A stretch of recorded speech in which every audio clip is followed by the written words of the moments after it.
lawn. So for example, over here, there would be a 2-gallon per minute nozzle, and on the edges, there would be these 6 and 8 gallon per minute nozzles. Can anybody see what's wrong with doing that? And why you don't do that? Because that's exactly opposite of what you want to do if you want to uniformly apply water to an area like this with a gear drive irrigation system. Now the fixed spray top-ups, what they were doing is, because this is Waianae Valley and it's hot and dry and windy most of the time, those fixed spray heads were only watering the edges of the lawn very well. So that's where I found all of the heliograss growing, because over there was constantly saturated while the middle of that target area was just dried out. It was dry in the middles and then wet on the edges again.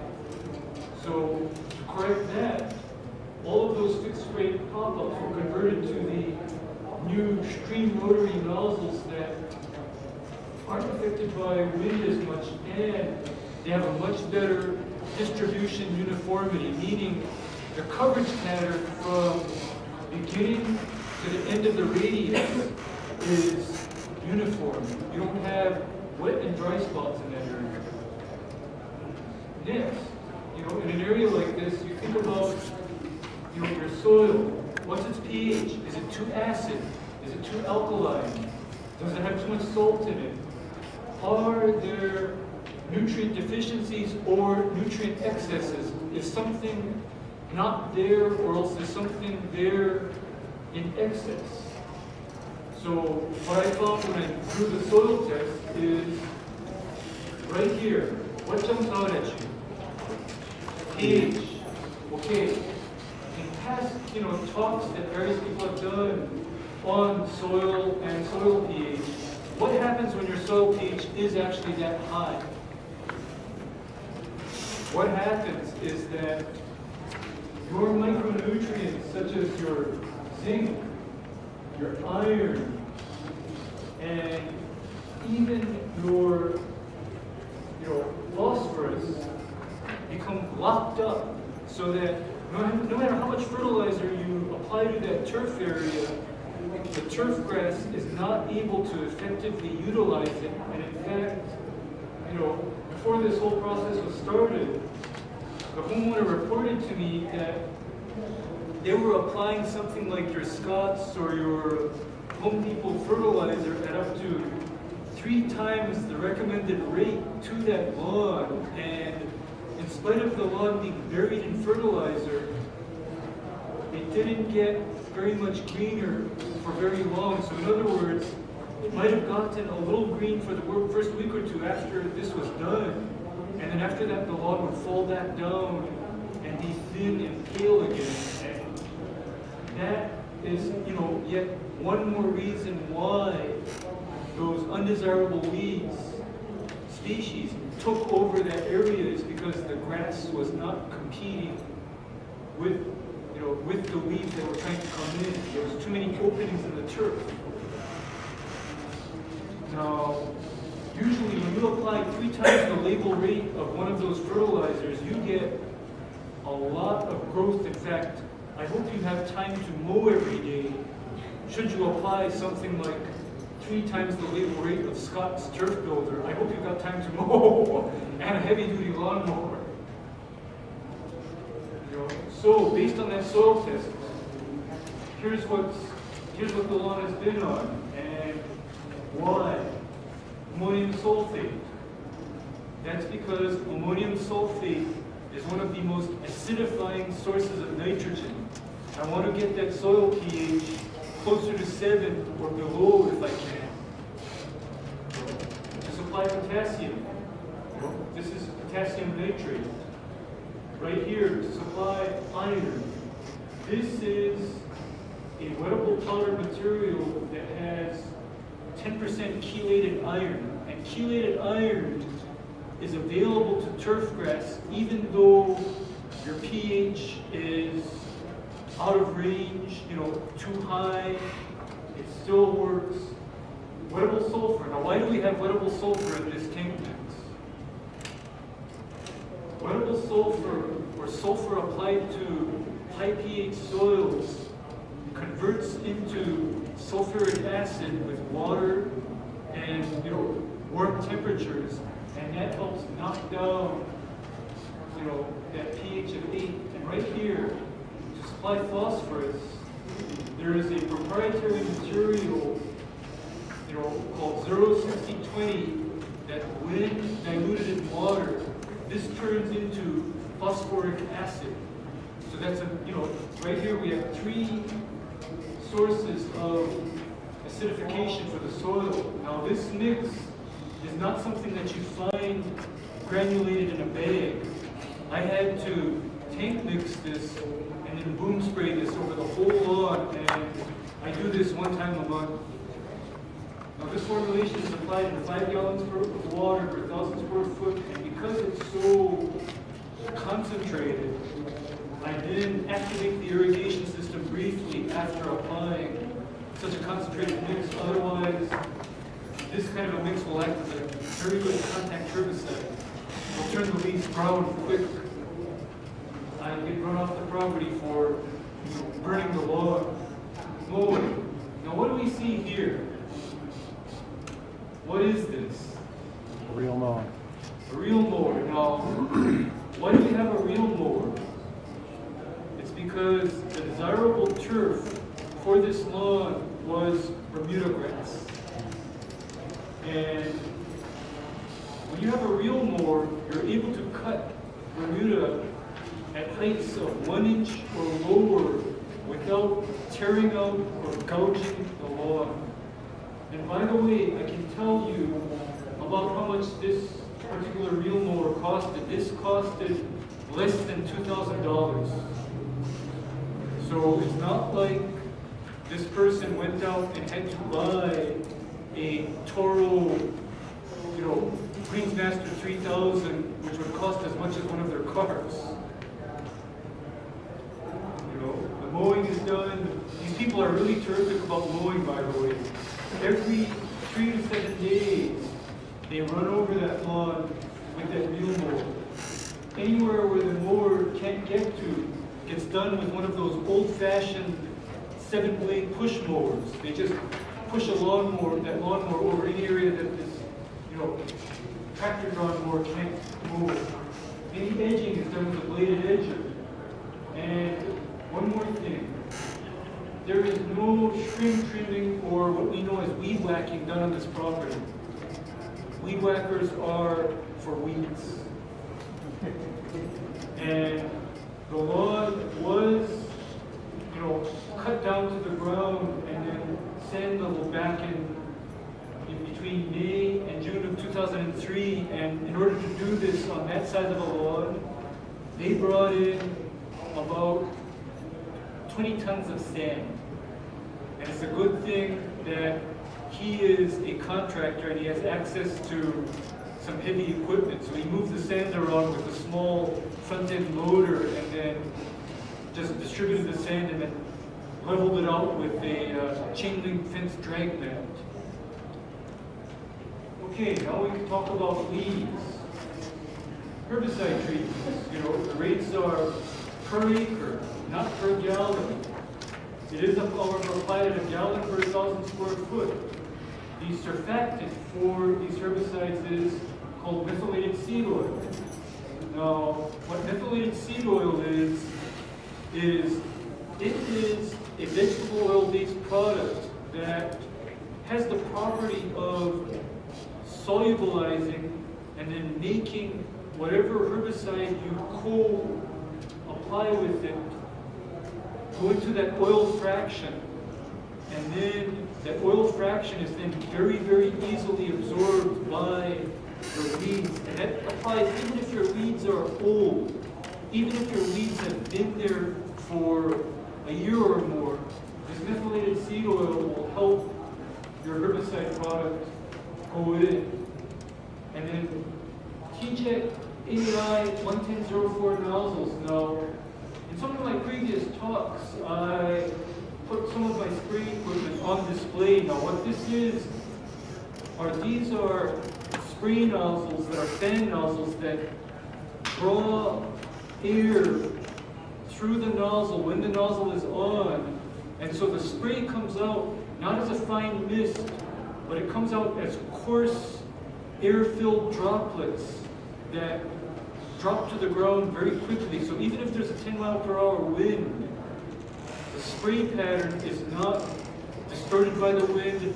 I don't have a problem of, oh, what I just sprayed is now going to kill everything a quarter mile downwind of me, because when you inject air into a stream of liquid, those spray droplets, you know, they float as well as a lead balloon. In other words, you can spray, and that spray droplet, instead of it drifting up and then being carried by the wind, that spray droplet just drops straight down. Now, even if you're not worried about spray drift, I have a little saying that I use. It's called IPM. You know what IPM stands for? I pay materials. Okay? I pay materials. So what that means is that, you know, with all of these products down here, I'm pretty sure some of you know how much these products cost. And so if this drifts, I might as well have opened up my wallet and let all of my money float down into the next field. I might as well have just opened up my wallet and let my money float. It's gone. So what that means is that you manage your spray drift, and more of your pesticide product lands on the turf and then does what you want it to do. So, you know, here are the various tank mixes that were applied, and I'm going to explain why I applied them. Initially, I applied Celsius with Revolver, and that was to remove whatever susceptible goosegrass was there, whatever helograsс was there, and whatever random broadleaf weeds were there. That worked, you know, partially. However, I did have quite a bit of resistant weeds, including the swollen finger grass and what's called stargrass, which is another species of the chloris weed. So the follow-up to that was Sencor DF. What Sencor does is Sencor will damage a lot of your grassy weed growing in Bermuda. It does yellow or brown the Bermuda quite a bit. However, that is why I want to fertilize first. No way in the world would I ever think about applying a series of herbicide tank mixes to a lawn where irrigation is not in proper order and soil conditions do not permit good, healthy growth of the turfgrass. No way. Somebody asks me right now, oh, Ray, can you come over and spray my lawn? It's got weeds. And I get there and they're showing me a dried out, yellow, or anemic lawn that has weeds in it. My answer to them is going to be absolutely, totally no. Not doing it. And the reason why is because I want my product to work very well. I want my herbicides to do what the manufacturer says they're going to do, and I don't want to be responsible for applying to a turfgrass area that's going to be injured from the application and not be likely to recover. I don't want that on my head. Sorry.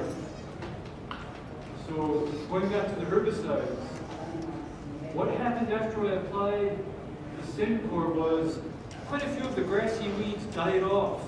And what took its place was some more helograsс, and then nutsedge started emerging in quite a few areas. So to take that out, Celsius and Monument. And by the way, Monument you normally think of as a nutgrass killer, right?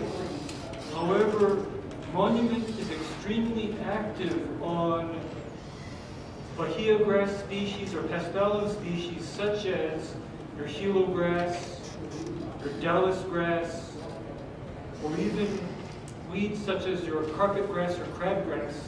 You know, monument under the proper conditions can help you. And then I kind of took a little break from all of this because, you know, the homeowner decided to scalp and then sand, so they started scalping and sanding. However, what happened after they finished scalping and sanding was I had a new resurgence of goosegrass, nutsedge, and the chloris species. So based on some work that Joe DeFrank did, I decided to do something a little different. I made an application of what's called Tribute Total. Now, Tribute Total is a new product that is essentially in one bottle, revolver, Celsius, and sedgehammer in one bottle. So you just measure out the required quantity, and you're essentially spraying a tank mix of 3 different herbicides targeting, you know, grassy weeds, broadleaf weeds, and your nutgrass. And this is supposed to be very good where you have a situation where you have both nutgrass and goosegrass. You know, it's supposed to be pretty good, and it's a lot simpler than measuring out, you know, revolver, Celsius plus a nutgrass herbicide. Here, dismiss. Now, why did I put dismiss in there? That is because dismiss will damage goosegrass, and it will damage goosegrass even though that goosegrass might happen to be resistant to something like revolver. And by the way, on this particular property, I don't know where it came from, I don't know, but I did have goosegrass that was resistant to both revolver and Semcor. You know, as evidenced by how it reacted to treatment. So this was just a little setup, and then finally, after that setup, I applied 4 ounces per acre Semcor and 4 ounces per acre of tenacity. Now, what is tenacity? Tenacity is a brand new to the state of Hawaii herbicide that's supposed to be very good for, you know, chloris species and goosegrass. It may be used on centipede grass, St. Augustine grass, and Bermuda, if you're able to deal with the fact that it may whiten or brown out the Bermuda grass temporarily. Now, going back to this whitening or browning out, I actually saw very minimal whitening or browning out of the Bermuda. I saw more browning out of my weeds. You know, this is what tenacity and Semcor does to weeds. And in the midst of all this, what's green? Bermuda. The Bermuda, right? Amidst all of this death and destruction, what's still green? All of these green patches are all Bermuda. And all of this here that's, you know, still real green, all this real green stuff back here, this is all Bermuda that is, you know, surviving through the herbicide treatment.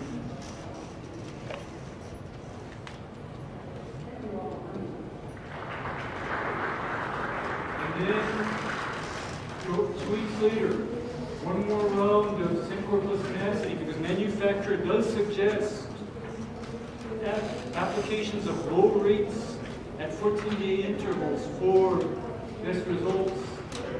And then, you know, fast forward to now, you know, I made another application of tribute and dismissed to set up for a spot treatment of some stargrass and swollen finger grass that were hanging out, you know, by the lava rock walls. So here's some more shots of, you know, what happened after the lawn was treated in this manner. And right up here, this is some goosegrass that just, couldn't make it. And all of this brown, stuff around it. This right here was solid chloris or stargrass. This was solid stargrass all around here. And here's, more shots of what happened. And of course, notice what is still green over here. This is all of the Bermuda. This is still green. This is actually, going to retake these spots and become a solid stand of turf. Again, more shots. Whatever is, brown and destroyed, those are all the weed species. Now, the reason why this is significant is because this entire lawn is boom sprayed. I don't select out individual areas to treat. I just spray the lawn from end to end, corner to corner, wall to wall. The entire lawn gets treated uniformly on spray day. I'm not selecting spots to treat, not normally. Here's some more close-ups of, what happens when a selective herbicide is applied, to chloris or goosegrass. Right here, this is some chloris near the rock wall, and look at what's happening to it. It's turning white, it's turning brown, and the Bermuda is all set to crawl back in and take over. And why did I put my hand there? The reason why I put my hand there is because I have small hands. My hand, the thickest part of my hand is no more than 3/4 of an inch. So this turf grass is cut to a height of cut of about 3/4 of an inch, twice a week, and once a week at minimum, every week. And the reason why it's significant is, look at how dense this turf grass is. You can't see any dirt. It's all nice, thick, healthy Bermuda. Here's some far away, shots. This is Bermuda after the weeds have been removed. And, after talking about all of this death and destruction, here is a lawn that hopefully will never get to see that kind of a severe herbicide treatment program. I hope it never has to see that. Isn't this lawn nice? This is the El Toro cut at a 1/2 inch. And that's the more that does it. And that's my talk. I'll leave this session, the rest of this session open for questions and answers, because I'm sure a lot of people have questions.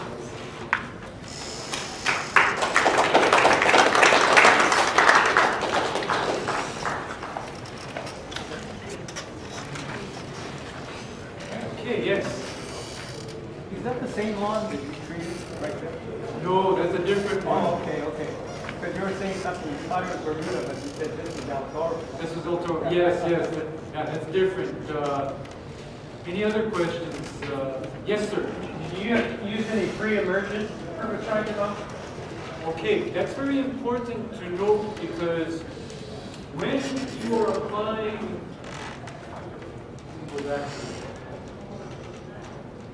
when you apply this much Sencor to a Bermuda grass turf area in 1 year, do you know what the actual normal use of Sencor is? Sencor is normally a pre-emergent herbicide for soybeans and sugarcane. They normally apply that between the rows of soybean and sugarcane to prevent weed emergence, and the normal rate of application is about 1 pound per acre, and I do believe that in a 12-month period, this is actually a little over 1 pound per acre. So that Sencor is present in that soil to prevent rapid recolonization of the bare areas by grassy weeds. That's what happened actually, is that even though I laid large areas of that lawn bare, at no time did I have a massive regermination of seedling weeds. Yes, Dr. Joe. Ray, can you just summarize the real mowing versus rotary mowing, the pros and cons? I sure can, because the reason why I shot a picture of that real mower is because a rotary mower would not be able to keep Bermuda this dense, because what Jonah Frank and I have seen on rotary mowed Bermuda grass turf areas, and even on zoysia grass areas, is the Bermuda and the zoysia are caught by that rotary mower blade, and it is literally yanked out of the ground. You're trying to leave the Bermuda grass fill in and cover all of the holes. How does it do it when every 7 to 14 days the rotary mower comes along and pulls out all the grass that's trying to take root in that area? How can it, take root? And then also, you see this height of cut? This height of cut here is very suppressive to a lot of your invasive, brushy grass weeds. For example, your chloris species or your stargrass, they do not do very well if they're constantly mowed at 3/4 of an inch. On the other hand, with the rotary mower, the limit to how low you can go on a normal lawn before you start digging into the dirt is about, let's just say about 2 inches.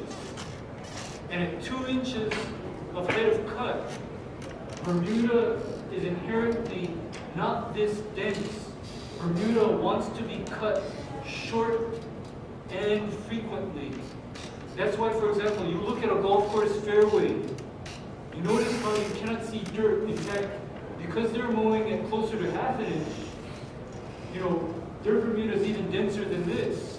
Well, that's because they're mowing 3, maybe 4 times a week with a real mower, not a rotary mower. And I might even preface this in that recently I've seen a golf course that started using this new mowing system, and that new mowing system consisted of 21-inch rotary decks towed behind a tractor in tandem. Let's just say that their Bermuda grass did not look as nice as this. I saw a lot of tearing, I saw a lot of thinning, and they also had a lot of invasion by weeds. So, this is why, in actual practice, the only kind of turf that I ever want to see a rotary mower on is St. Augustine. Because your correct height of cut for St. Augustine is how high? 2 inches? 3 inches. That's right. Other type of turf that you should be mowing with a rotary is centipede grass. Now, centipede grass is not commonly used because the only neighborhoods I see where centipede grass really survives well is in Haiku, Tapabaya Heights, or Manawili. Because centipede grass, for example, would not survive at a soil pH of 8. And it's also very sensitive to any salt in the soil. Salt in the soil will kill it. So those are the only 2 grasses where a rotary mower is the correct maintenance tool if your objection is to maintain a fine, uniform stand of one type of turf grass. All right, any other questions? Yes, sir. Yes. No, it does something very different from certainty in that because tribute is a premixed formulation of the active ingredients of revolver and Celsius plus the sledgehammer active ingredient, What it does, or what I think the best use of that product is when you have a really dirty lawn that has everything in it. That's a safe thing to use. However, take note that tribute is not to ever be applied to seashore pest malware. It will remove it because the active ingredient of Revolver and the active ingredient of Celsius is extremely damaging to seashore pest malware. Next question. Yes, ma'am. So once you've established this beautiful clean lawn, what would be your fertilizer regimen? What would you use and how often would you use it? I would maintain the same fertilizer regimen subject to what my next soil test looks like. So in other words, the 1-year anniversary, when I normally pull a soil test, is coming up right now.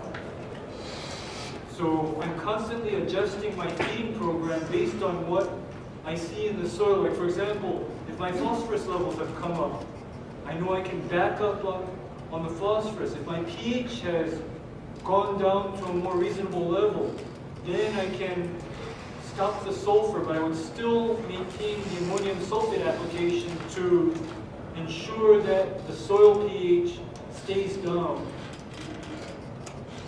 Yes, sir. After you do the treatment, how many days before you can water? I actually had the irrigation coming on the next morning because these new herbicides combined with the appropriate surfactant or additive are very quickly absorbed.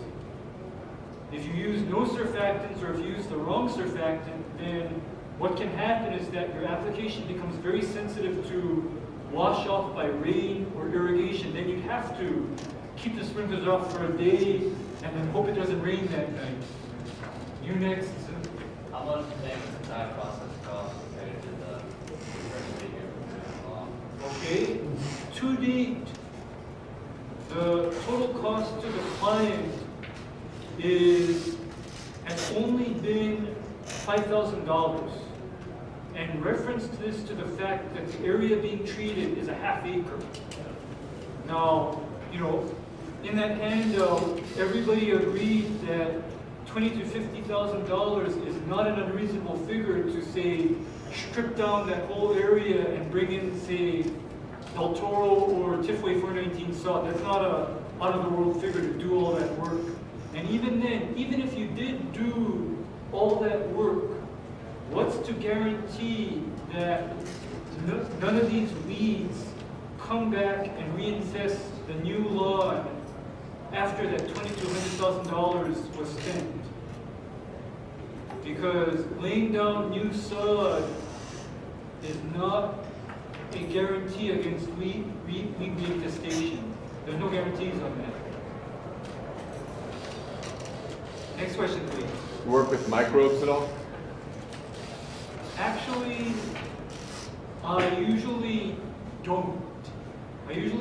However, on lawns that are growing on completely sandy soil, I do add a humus-based liquid that has a lot of microorganisms and biologically active materials. Because what this soil this was basically a clay soil that's fairly high in organic matter as is. And by the way, in spite of all of these chemical fertilizers and herbicides, this lawn is full of earthworm castings. You know, it seems like every time I put a lawn on my program, the earthworm population just goes up. You know, and sometimes it's kind of like a pain and a bother because the earthworm castings then, you know, affect the mower. Next question, please. Yes, ma'am. That methylated seed oil you mentioned, is there a trade name for that product? Is that a surfactant? Yes, ma'am, that's a surfactant. Is it a silicone-based surfactant? No, what it is the exact composition of it is it's essentially, you know, a simple layman's term, it's emulsified biodiesel. You know, it's just like biodiesel, except there's an emulsifier present in it so that it will mix into water. And the deal with this methylated seed oil / biodiesel is that it's an extremely good solvent. So in other words, all of these chemicals that these herbicides that I've sprayed, when I tank mix them, they fraction into the methylated seed oil that I have added to the tank. And then when I spray that application out, then because that's an oil, that oil then coats and penetrates all of the weeds that I've sprayed very well. And I think it does it even better than your conventional water-based surfactants. And by the way, you mentioned silicone-based surfactants. I have to say something about those in that what a silicone-based surfactant will do is it'll often cause a herbicide application to dry so quickly on the weed that that herbicide doesn't have time to penetrate. And in fact, with some of the herbicides that I mentioned in this talk, the manufacturer has a specific recommendation against tank mixing them with a silicone-based surfactant.